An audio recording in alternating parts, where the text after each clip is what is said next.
Today I have Tim Ferguson with me, comedian, screenwriter, and so much more. And I came to Tim's work through reading the super practical and helpful Cheeky Monkey writing narrative comedy. So I'm excited to ask Tim about that and many other aspects of comedy today. But before we dive in, Tim, is there anything else you'd love people to know about you and your work or connections to creating comedy? We're doing an art exhibition, Paul Livingston and I, in Sydney, starting on the 15th of August. And people will be able to Google it because it'll have details that I can't remember.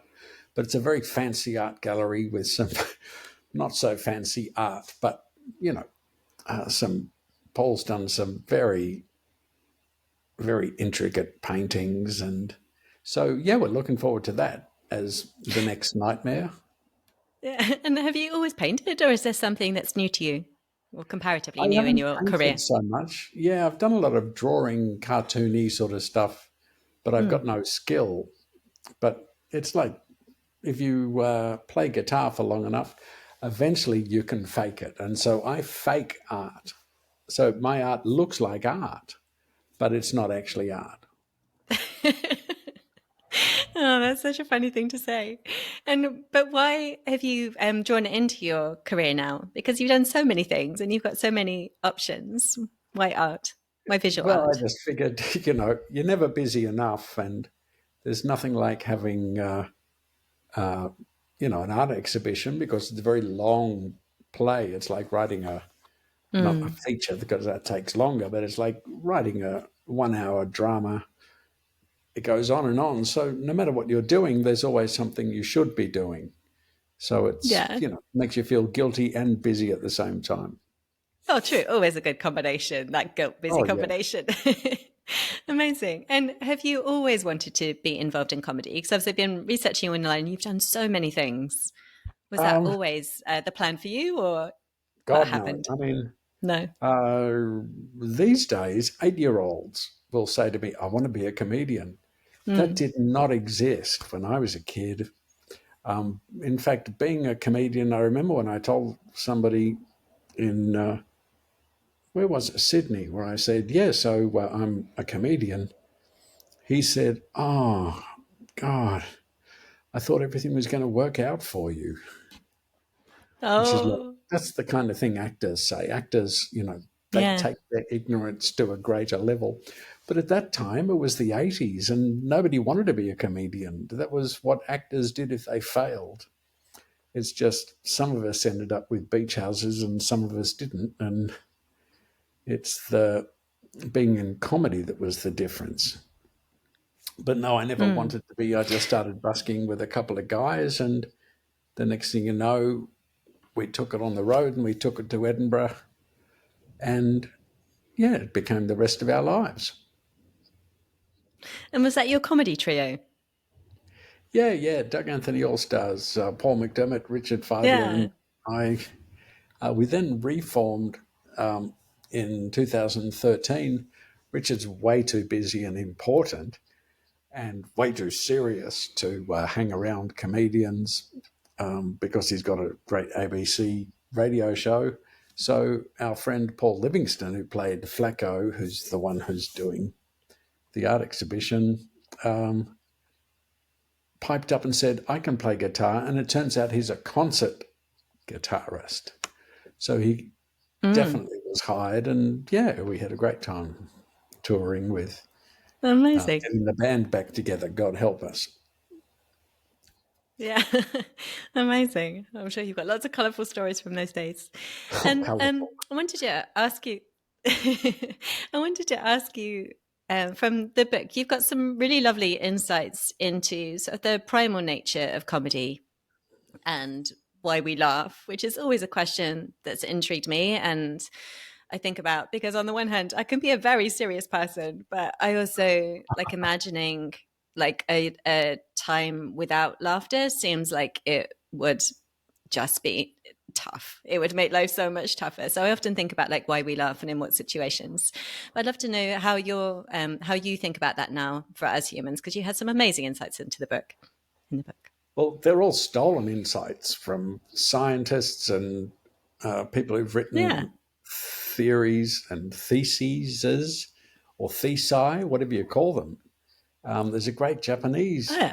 thesis Yeah. about Thesis. why babies laugh. And that was one of the first things that Oh. got me going down the rabbit hole to work out why do people laugh. And the reason why I wanted to know is so I can explain to writers or comedians what we're doing on a subconscious level to an audience. Mm. And basically the theory that emerged from Japan and then was backed up by an English, I guess they're a professor now, is that fear and laughter are tied together, if only because they Mm. start in the same part of the brain, the amygdala, which is a very old part of the brain. And so, what that means, I think, is that when we write, the best comedy is always about stuff that is either sad or scary or tragic uh, or unacceptable in modern conversations. And so, stand up comedy in particular is always about how difficult life is. If you look at domestic comedies, it's always Mm. uh, an episode that you wouldn't want to happen to you. In satires, everything from Blackadder forward and back are all things that you wouldn't happen to you. And I think that's what triggers the amygdala, which is why we have spontaneous and irrepressible laughter. When you're laughing, Mm. you can't just stop because the vicar walks in. You've got to sit there and pull faces and snort and all that stuff, Yeah. trying to hide it. But it's laughter is the body not rebelling but taking over, in the Yeah. same way that your body takes over when you're terrified. Speeds up the heart rate. You wet yourself, you poo yourself so that the shark doesn't eat you. You get flooded with endorphins in your system. All of these things happen when you're scared and when you are laughing repeatedly. So Mm. if you're starting out as a comedy writer of any kind, um, pick the other side of the two drama masks. Not the laughing one, but look at the sad one. Oh my God, Raymond discovers that his parents have just moved in across the road. I mean, seriously, it's a living hell for anybody. Yeah, that's a great way of looking at it. I love that. I love that image as well. Amazing. Yeah, And poor Ray. I want yeah, I want to ask you about comic characters because I really loved your 8 questions. I won't ask you to go through all the questions. People can read the book and find out more about your work or take your courses to get that. But I'd love to know whether, and it's not an easy question, but any particular favorite comic characters come to mind and why you like them. So people might get a bit of an insight into how you think about comic characters. I really like Veep. It's Mm, amazing how me few too. people have seen that great series. I don't know which one of the streamers it's on. I think it's on Binge. Veep, Veep, starring Julia Louis-Dreyfus from Seinfeld as the Yeah. vice president. I love the way her character operates because it's terrifyingly simple for a character that was regarded as, well, Emmy worthy several times. To be so freaking simple is a key to character development in comedy. Some people try to give them layers, like they're drama characters. Layers in drama characters don't work either, which has been proven again and again and again. The simpler they are, like Mr. Darcy in Crime and Punishment, is not complex. The Mm. simpler they are, the longer they last, and the more easily they communicate, or the writers use them to communicate. And the Veep is the most selfish woman in her world, which is not what you want in a vice president, but I think is what we get most of the time. And that selfishness is at the core of everything she does and all the ways she operates. She's a Mm. selfish parent. She's a selfish politician. She will throw anybody overboard if that advances or protects her position. Um, when you look at it that way, the writing of Veep doesn't become simpler, it becomes harder because the walls have just narrowed in, because whatever happens, it's got to be in some way related to her self-centeredness. So all of a sudden, what seems very easy to watch becomes really hard to write because it's the same thing being shown in countless ways. Mm. So I admire the way they just keep coming up with shocking new ideas for this character that at film school you would get a fail for, because they would say, yes, but no layers. Mm. And you haven't even written a backstory and all that other bullshit. That does not help a script in any way. If you're writing a character and you're working on the backstory, throw it out, burn the whole script and have another idea. Backstories are completely useless. And I like the fact that Selena, the vice president in Veep, doesn't seem to have one. Yeah, no, that's I know great. it's No, terrible. I also really love it. Yeah. Oh, I'm So just go saying for it. it's terrible. I'm the guy who speaks against a lot of what is taught in the highfalutin writing schools, universities all the way across Australia. For example, all teach screenwriting and writing, creative writing, but they don't teach comedy. So, as far as I'm concerned, Mm. they're not teaching writing because you have to represent both masks to students. Otherwise, what are you doing? You're just saying the more depressed you are and the more dark and miserable your story, the more worthy it is. The only trouble is nobody goes to see it. So Yeah. it's, yeah, so I enjoy poking an eye here and there because they're only academics. They can't really hurt anybody. They're too weak because they're vegan. Which you can go back at them with your paintbrushes and your wit. I love it. I also love Veep. I think it's a tremendous show. And I was just thinking about some of the other, it's got some of my other favorite characters in it as well. Like Oh, Gary, her kind Gary of is just, sidekick, and Jonah, and oh my goodness, so many great characters. So actually, I do want to ask you, because also really helpfully in the book, you talk about how to create conflict in comedy with different characters, which I think is super helpful. So I'd love for people that haven't read it yet, I highly suggest you do, or take one of your courses. But how do you think about conflict in comedy with characters? well, if you look at it very simply, I think, Danielle, that if you look at, say, Gary in Veep, who is just the idiot character, he's an Mm, archetypal idiot who adores the vice president. I mean, adores her romantically, sexually, everything, but is never going to get anywhere. And you've got the Veep. So he is selfless. If she wants something, he mm, will kill anybody to go and get it. So you've got the most selfish character in the world of the show. And who is her sidekick is the most selfless guy. He has no identity. When he's asked who are you, it's just like, I just work for the vice president. That's all he is. yeah. He has no other, as far as he's concerned, personality. So you put selfish and selfless together. And even though they're not always fighting and in conflict, they are never truly working together. Mm, So if you are writing a character and putting it together, I suggest you use the idea of Simon Vanderborg, a great screenwriter who works, I believe, at the moment at Leeds University in the UK, who said that a character, if you're writing one, needs a most identifiable and active characteristic. And you have to mm, define that thing because, like selfishness for Veep, or like neurosis for George Costanza, or mm, insensitivity, like Sheldon from Big Bang Theory.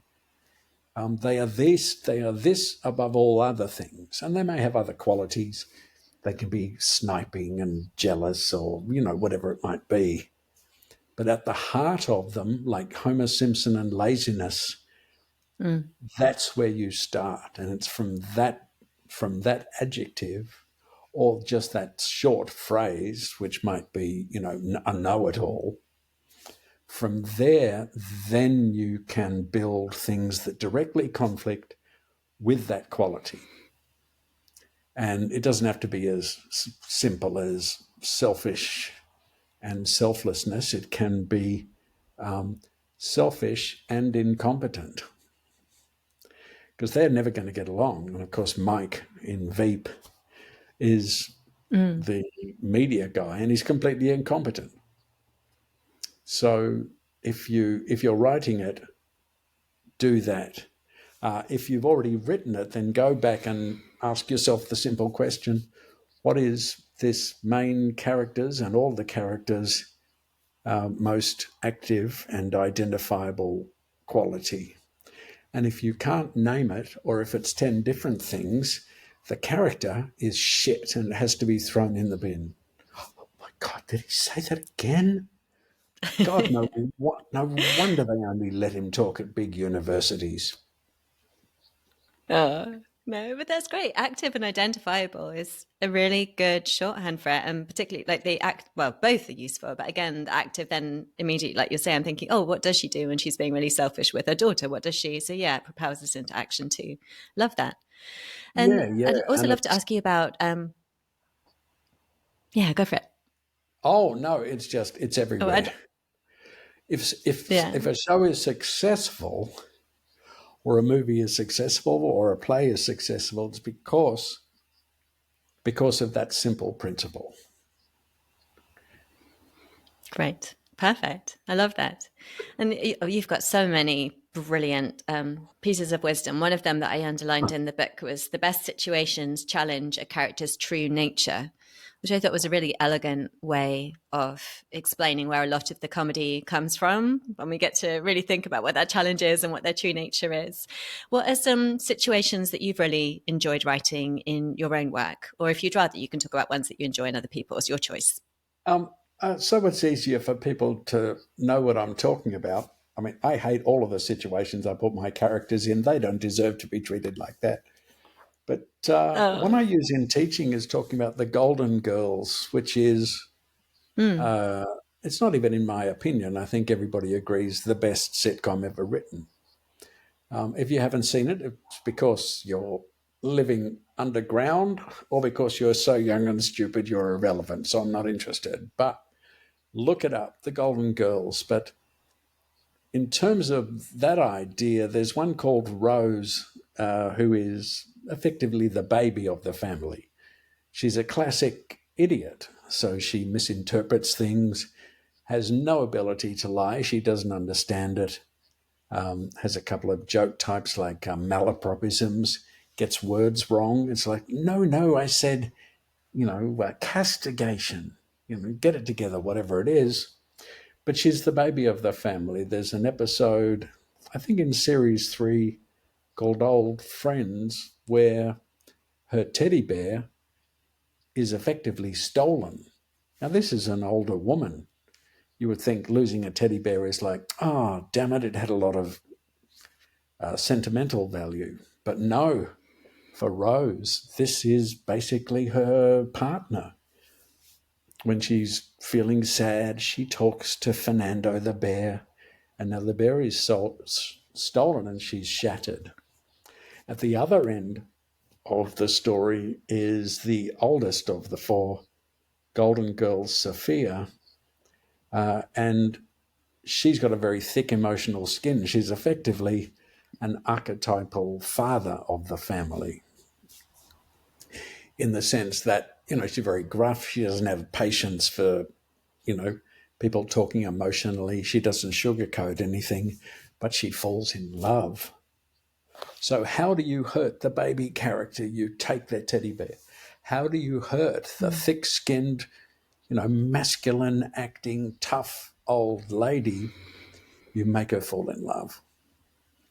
And then, just when she's in love, you give her partner Alzheimer's. Bang.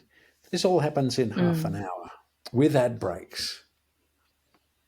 So it's a brilliant show, but that's the idea.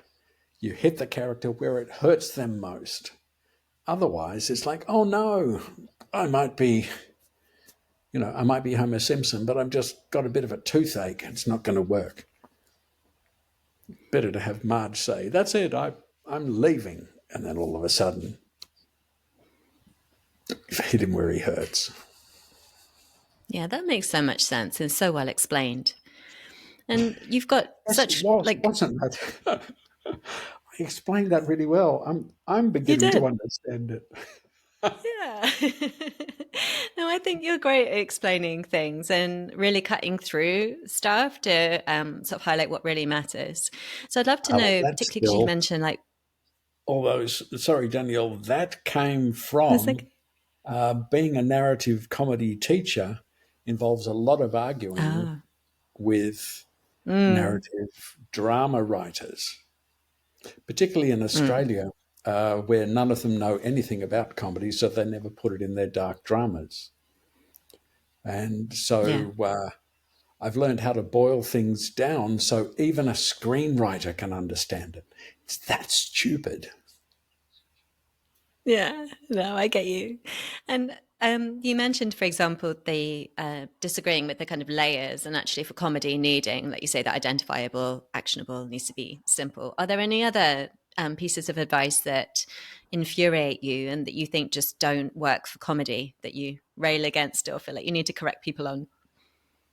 I think in terms of stand up at the moment, in Australia, there is a competition called Raw, Mm, and it has, I think, over 2,000 people who have a go around the country.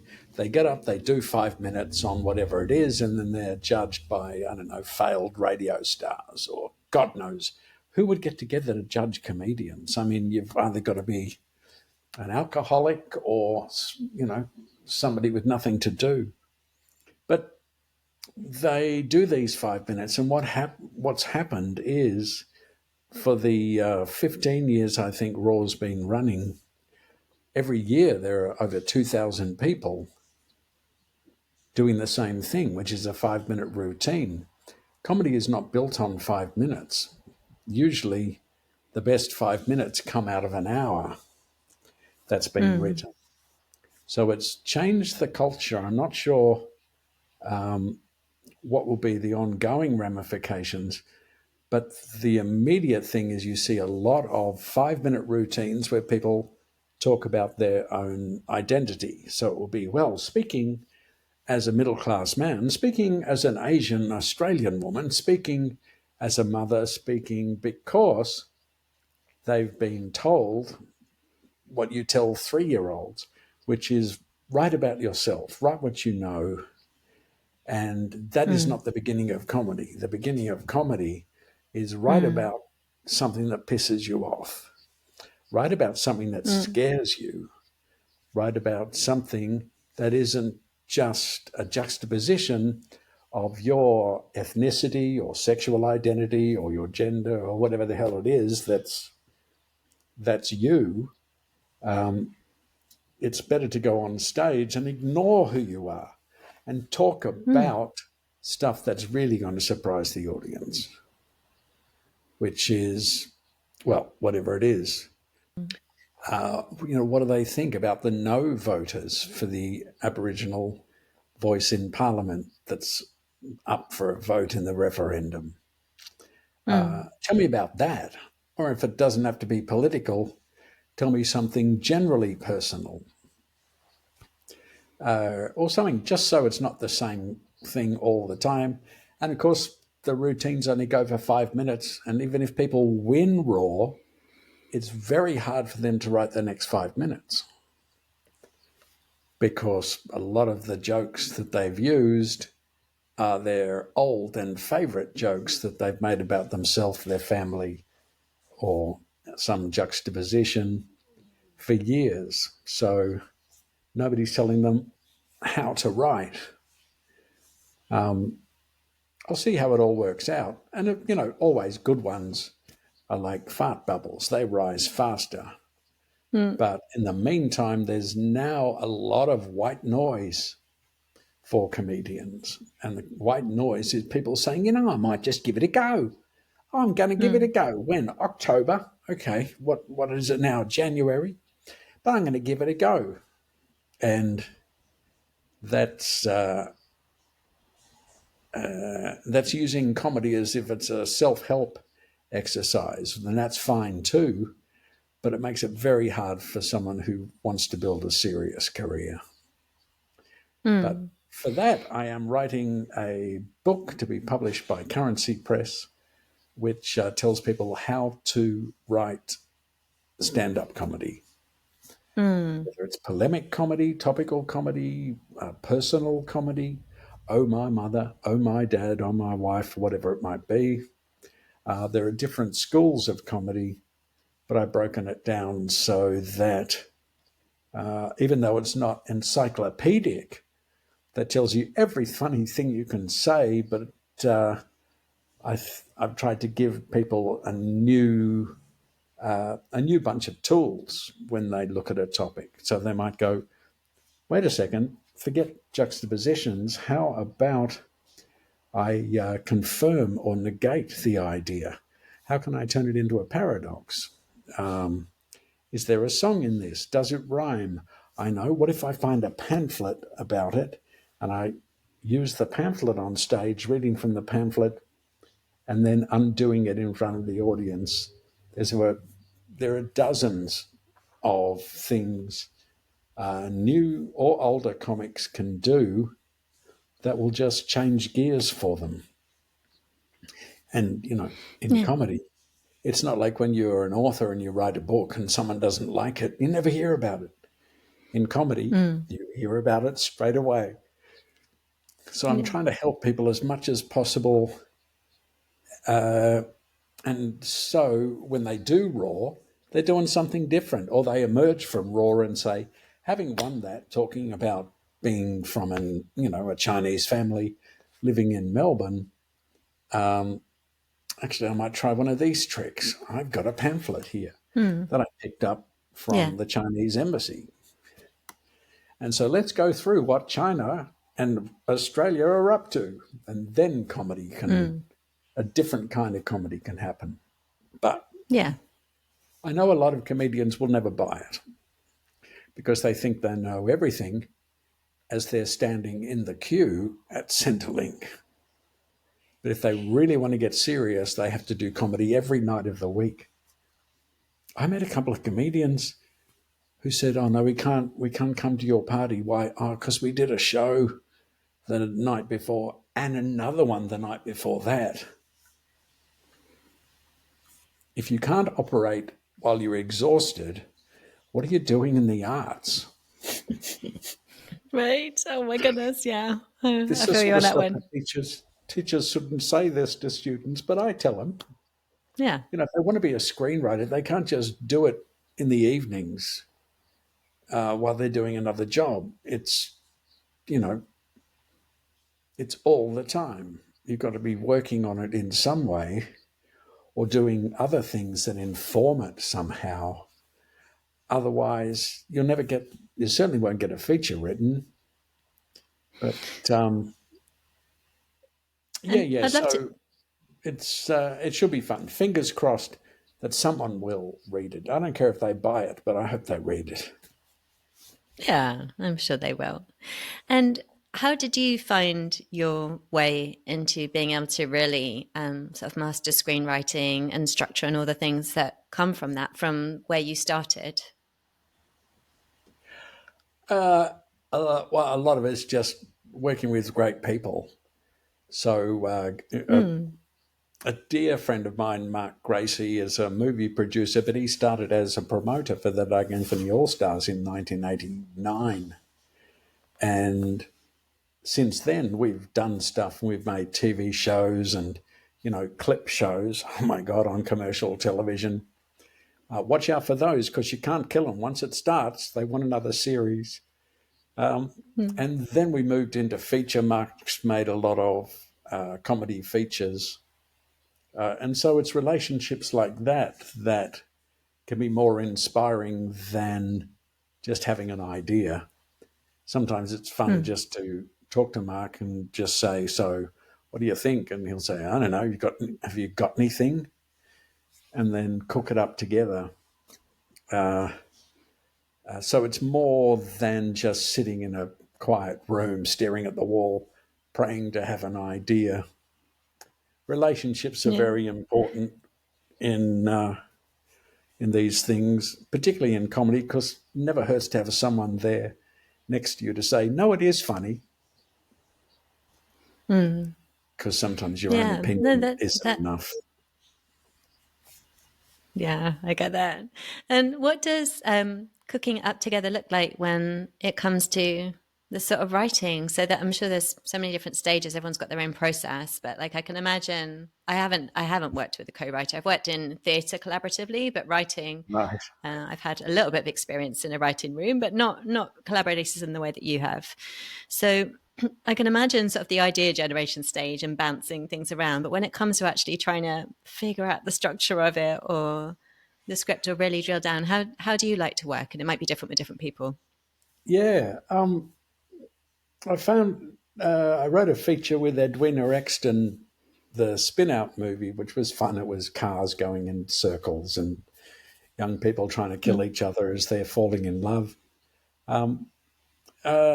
The process we kind of ended up with was one where we'd get together, have a coffee, and bash out a scene just in note terms, in Mm. bullet point terms. She comes in, she shoots the dog. The dog grabs a machine gun and shoots back, whatever it might be. And then one of us would take it and write it in script form. The reason why we worked out this was better is because there's nothing more torturous than Mm. sitting in a room saying, okay, so she comes in, right? She's got a gun, okay, and she points the gun at the dog. Oh, I don't know. What does the dog say?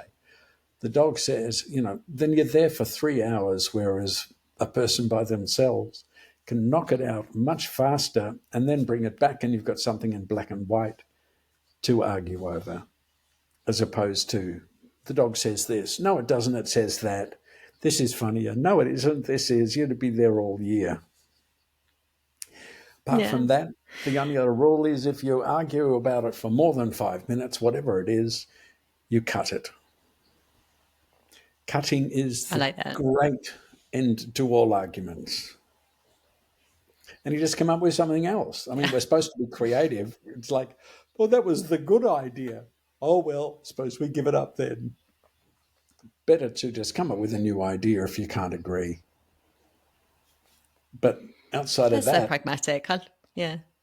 yeah. But collaboration is really important just because eventually you're going to collaborate with an editor who's going to come in and say, that's not how you spell the, or whatever it is.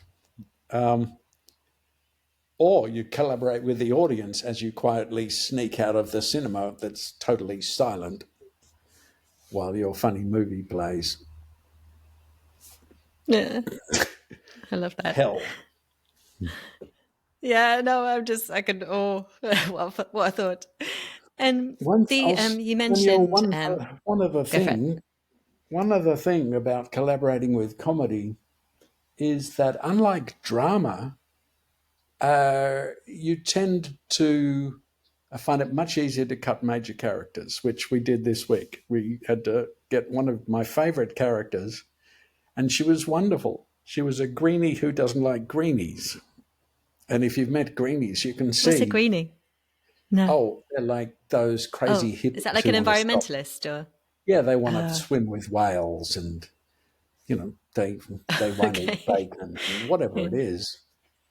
And she was one of my favorites because, as somebody said to her, you have to go with the activists you get. But we had to cut that character for, a variety of practical reasons. But it's much easier because this person is not a real person. They're a comedy writer's construct. So they're not based upon my mother. I can't cut that character. Mm. But my God, it's no, this character is, but this dog, it was like my dog. I can't cut that character. It's harder for drama people because A, they're weak, but also because quite often they have like a genuine life affiliation with a character. In comedy, it's like saying, shall we cut Kermit? You go, yeah, get rid of Kermit. What about Gonzo? Yeah, we don't need Gonzo. And it's much easier because all you'd be fighting for is your own ego that you may have had in inventing your Gonzo. Whereas in drama, it's from quite often from people's real experiences. So they don't like the idea that we're going to change the ending. What, the dog becomes a Baptist? No, no, no. You know, that's where the fights and the tears begin. But again, like I say, drama writers are weak in that response because really dramatic characters are just as puppet-like as the others. And Right. if Yeah. anybody wants to argue with that, you know, tell me about Tony Mm. Soprano, how he's not a Muppet. Oh. Well, I'm going to ask at the end of the episode where people can find you so they can come and battle you there. I'm sure you'll be happy to take them on. But no, I totally see what you mean. And I see your playful way of looking at it. That's great. So what other comedy creators or writers do you admire? Oh, I think uh, obviously Stephen Merchant, more than Ricky Gervais. Hmm. Stephen Merchant, I think, is the brains behind Ricky Gervais. He's a great writer and has written, you know, The Office and Extras and just some of the great comedies of the last decade and 2 decades. And if just the sheer scale of their success, I think it's worth taking our hats off and saying whether we like it or not, you are technically funny. In Australia, Yeah. in terms of that narrative comedy, I think the Working Dog team, who make currently a series called Utopia, which is about the planning department in a satirical Hmm. Australia. They're just a wonderful team of people. They're just lovely people, which I don't understand in comedy, how they can be stable and likable and Right. friendly and generous, but they are. And their comedies just, their satires in particular, just hit the nail on the head every time. I'd say they're Australia's top narrative comedy team. But hopefully, Great. So I wanted to ask about that because I think, hopefully new ones are being born right now. What's that? It's the sound of a screaming child railing at the injustice of it all. Sign that kid up. yeah. Sorry, Oh, Danielle, no, you were that's great. saying? And thanks for giving us that recommendation as well, because I think sometimes with the way that streaming is set up now or podcasts are organized, it can be quite a US centric conversation with comedy. I understand why. Right. Obviously, I'm here in the UK, so it's its own little microcosm, and I'm always really interested to hear about what's happening in other places that we, just doesn't get to be on the radar, which is such a shame. We miss out. So definitely going to go and look them up. Thank you. Hey, no So, oh worries. my goodness, I want to be respectful. Yeah, I want to be respectful of your time. So, we're coming up to close here. I'd love to know: is there any parting advice? You're so good with the tough love. Is there any parting advice that you'd have for people who are writing comedy? And then I'll ask where we can go to find out more about you and your work. Aristotle said, might as well go to Aristotle because it's a good one. Aristotle said Yeah. that a tragedy that doesn't bear any humor is preaching and suspicious. So if you're writing a drama, Mm. somehow you're going to have to work out where you're going to put the gags. And I suggest that you make fun of the antagonist. So you may be saying, oh my God, but Mm. this is such a terrible thing that's happening. It's not funny. Of course, it's not funny. But there's no reason why you can't darkly, bitterly mock the antagonist in the way that Ralph Fiennes' character in Schindler's List finds himself in a comic situation, and it's funny. But he's a Nazi and all of that. It's a scene that starts with the question, who stole the chicken? And from there it builds. So there's that half, but then there's the other half, which is a comedy that does not bear serious examination, is false wit, is what Aristotle said. Now, I know he lived 2,000 thousands of years ago, but nothing's changed. You want your comedy to be about something important. If it's not feeling right, pick something even darker and scarier or sadder or whatever it might be. There's no point in just talking about funny stuff.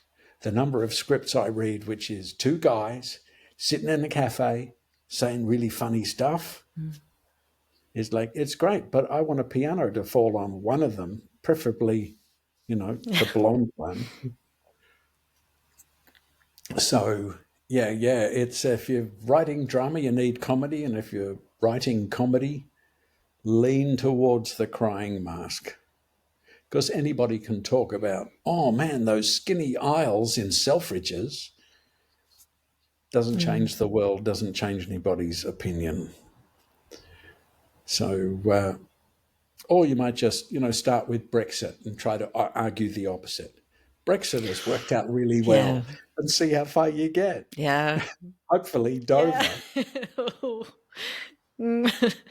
If we're lucky. Yeah. Amazing. Oh, that's great advice. Oh, I've really enjoyed speaking with you today. Thank you so much for sharing so many practical and some hot takes as well, which is always welcome. Where should people go to find out more about you and your work? I've got a website, Cheeky Monkey Comedy, cheekymonkeycomedy.com, and it has where you can find classes and books, and where I'm doing live shows and a whole bunch of different tips. But it's got heaps of free stuff. I should really take it down, but I figure better to give something back. Oh, thank you. That's a lovely sentiment. Thanks so much, Tim. Thank you, Danielle. Thanks, everyone.